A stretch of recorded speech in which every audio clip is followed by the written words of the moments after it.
I made it to Hungary. It is the 3rd of September. Today is second day of orientation, but I wanted to look back. I wanted to talk through the last couple days. It's been a whirlwind, to say the least. If you don't know, I made it to the Kodai Institute. I will be in the Music Education General Program and the Diploma Program, which is a year. So this week it is orientation week, and basically we are going to different remote areas that we would have a harder time to go to, and we are led by two different people from the Institute that are bilingual or they are fluent in English, so we don't have to worry as much. But first, let's talk about the plane ride. So I left Saturday at 1:30 from Edmonton, and I arrived in Toronto.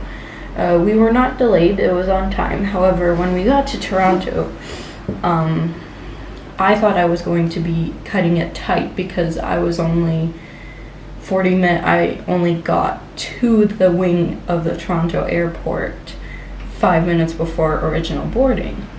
But then, as they were boarding in and looking at the plane, they had to delay the flight because they had to do maintenance. And after about an hour of this, they told us that we weren't boarding that plane because the brakes were not working. So we would have gotten to Hungary, just maybe not alive. So we waited another hour, and I only got on the plane from Toronto to Budapest 2 hours after original time. So it was about midnight.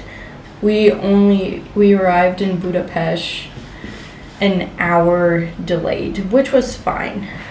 And so once I got to Hungary, I met up with two other people.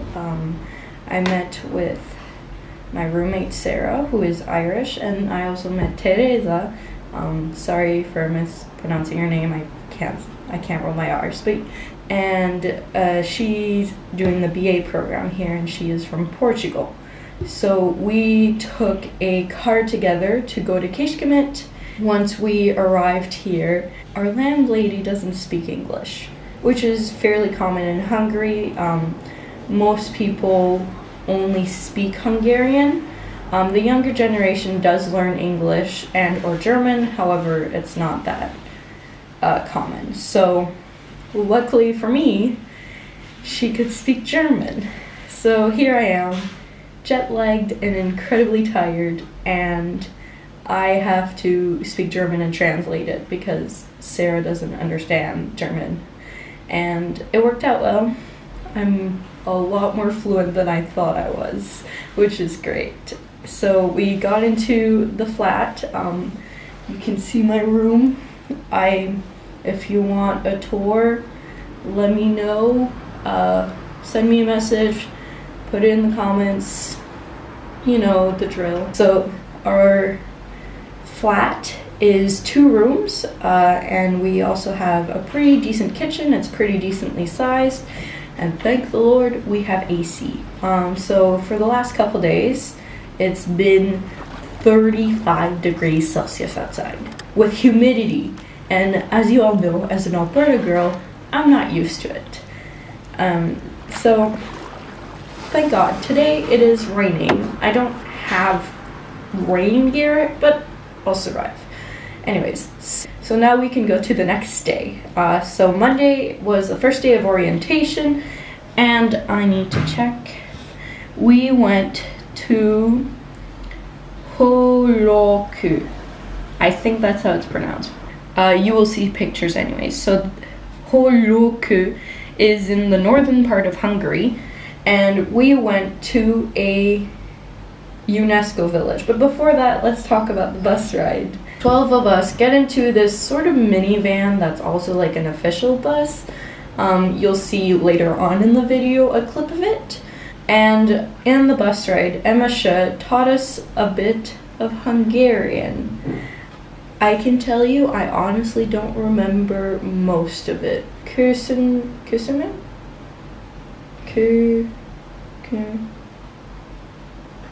I will probably learn more more Hungarian today. But so I struggled so much.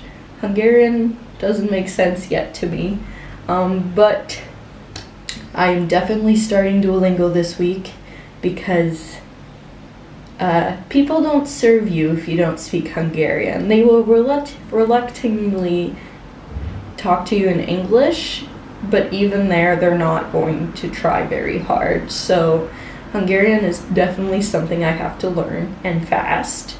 We also, I'm sure Ardell would be so happy about this, we did some sightseeing. Fun. I was not hoping to do sightseeing on my first day, but thankfully for me, we did it in Solfa, so it was a lot easier.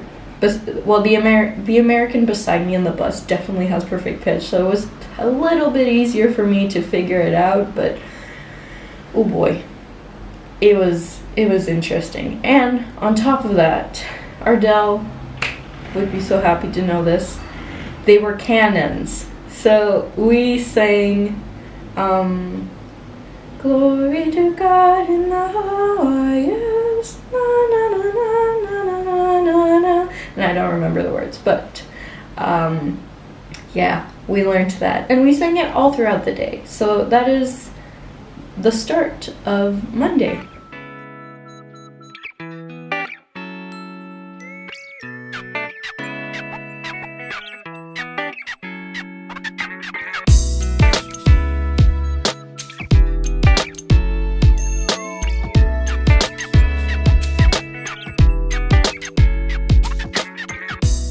So we got to the Holokő village, which is again in northern Hungary. It's kind of in the mountains, but not really. It is a UNESCO site. It was declared a UNESCO site in 1987. The part of the village that we got in first was more modern, though to North American standards, it's not modern. It's like 100 years old already. But anyways, the UNESCO site part of the village is, I believe, a couple hundred years old.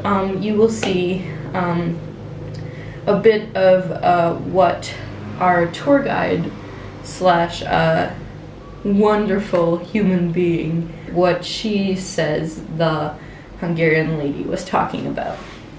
But she will rather just speak about this weaving house. Ugye az 1900-as évek elejéig csak az Ófalu területén voltak lakóházak, nagyon sűrű beépített udvarok voltak tele lakóházakkal, mert ott a nagy gazdasági épületek, amik tegnapjúak voltak, azokon fértek el, és ezért itt volt a falu szélén egy hosszan elnyúló úgynevezett fajtakert. So up to the 1900s, that old part of the village was very thickly built in with older houses, so they didn't have any space to keep their cattle, keep their other animals. So this was basically a longer, bigger shed system in this area location. In this big shed system, the village people were keeping the cattle together, so it was a shared space. And then from the 1900s on, this was slightly dissolved, and they started to build out this new part of the village, what we crossed coming here. So after our mini tour of the first longhouse with the forgery, we walked around the village before walking into the church and singing the canon that we learnt in the bus before arriving. And then we are approaching the church, which is also not huge, but it's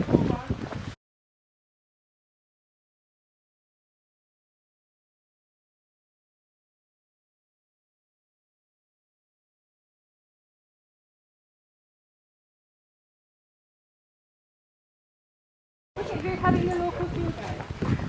Cute! My friends will not be surprised that I'm filming a dog. There's a kitty!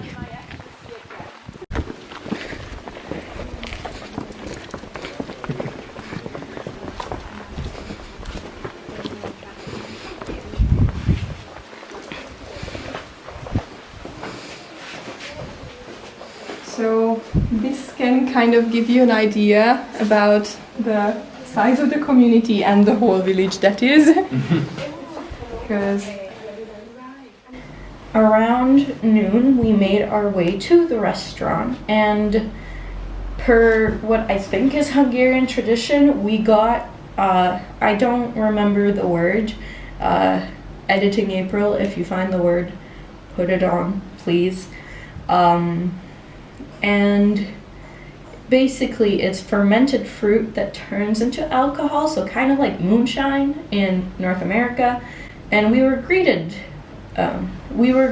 with moonshine, and let me tell you, don't drink it. It's strong. It's a lot stronger than any hard liquor we have in Alberta. After a bit of talking to each other, an older lady came to us in full Hungarian traditional Sunday dressing, special event clothing, and she showed to us the entirety of her costume or her clothing and explained every single component of it. I'll spare you the details. The important part of it is that usually people of her age do not wear such colorful colors. They tend to wear more toned colors, and she was showing us the maiden version of it, so like a young girl, because it is more colorful. And she also showed us the traditional weaving that we learned half an hour prior with the other Hungarian lady. so to her age, this is not really fitting because she should tend to the darker colors as she's older. However, it's more fancy to show you all the bright and sprightly young girl outfit. So again, she spent about 10 minutes trying to explain to us what each different part meant. Every single part of even their special clothing had a meaning. Won't bore you with the details. I do have some filming of it, so if you're interested, I can send you that clip, or you can ask me directly. After that, our wonderful lady, she wanted us to call her Aunt something, Aunt Busha or something around those lines, and she sang to us some Hungarian folk songs, which is so great in the sense of the Kodai program, where that's what he did. We didn't really go into detail about that, but here you can hear a song that she sang to us. Néked várom, hogy legyél szeretőm, 4 sarkara, 4 szal, szagos rozmaringot, közepébe babam, hogy átjét vágyok. 4 sarkara, 4 szal, szagos rozmaringot, közepébe babam, hogy átjét vágyok. After singing a bit, she went to go sit down and she did some more singing, but she also explained to us that the girls of the village would get together in one house and they would weave together, and the boys would come by, and that was their way of courting, where they came to help out. And one of the things that she explained, and in the song that you'll hear again, another song you'll hear, you can see that the girl, if she dropped her like holding thread thing, the boy would pick it up for her, and if she liked the boy, to thank him, she would give him a kiss. So you can imagine, if you really liked a boy, you would drop it a lot more. After the song, she also explained to us that if the girl didn't really like the guy sitting beside her, she would tie it at the top so she wouldn't drop it as often. Hallottok a fiúk, hogy itt vonóház van, mert szól az ének. And you didn't have to announce where you were because the guys could just follow the sound of the singing. So they were occasionally appearing after a while. Énekeltük, hogy hollók fa toronyba, 9-et ütött az óra. Az én kedves kis angyalom, még se jön el a fonóba. Vagy haragszik, vagy beteg, vagy talán nem is szeret. Így hát, kedves kis angyalom, nem lehetek én a tiéd. It's a spinning room song. So after lunch, which by the way was huge, we drove to Gödörö, to the Grassalkovish Castle. So that is also the imperial summer castle, if you want, that a lot of people visit from Budapest. So it's very tourist and a lot more tourist friendly. Unfortunately, I don't have any pictures from the museum because unfortunately they want to keep the integrity of it. But for those who went to Vienna with me or who have ever gone to the Royal House in Vienna, it looks exactly like it. Also, fun fact, this was Cece's favorite summer castle, and she spent over 2,500 days, I believe, in this castle because she loved Hungary so much and she loved being here so much. So after a couple hours at the castle, we took the bus back home to Kecskemét. Yeah, no kidding. Yeah. Party bus. Woot woot!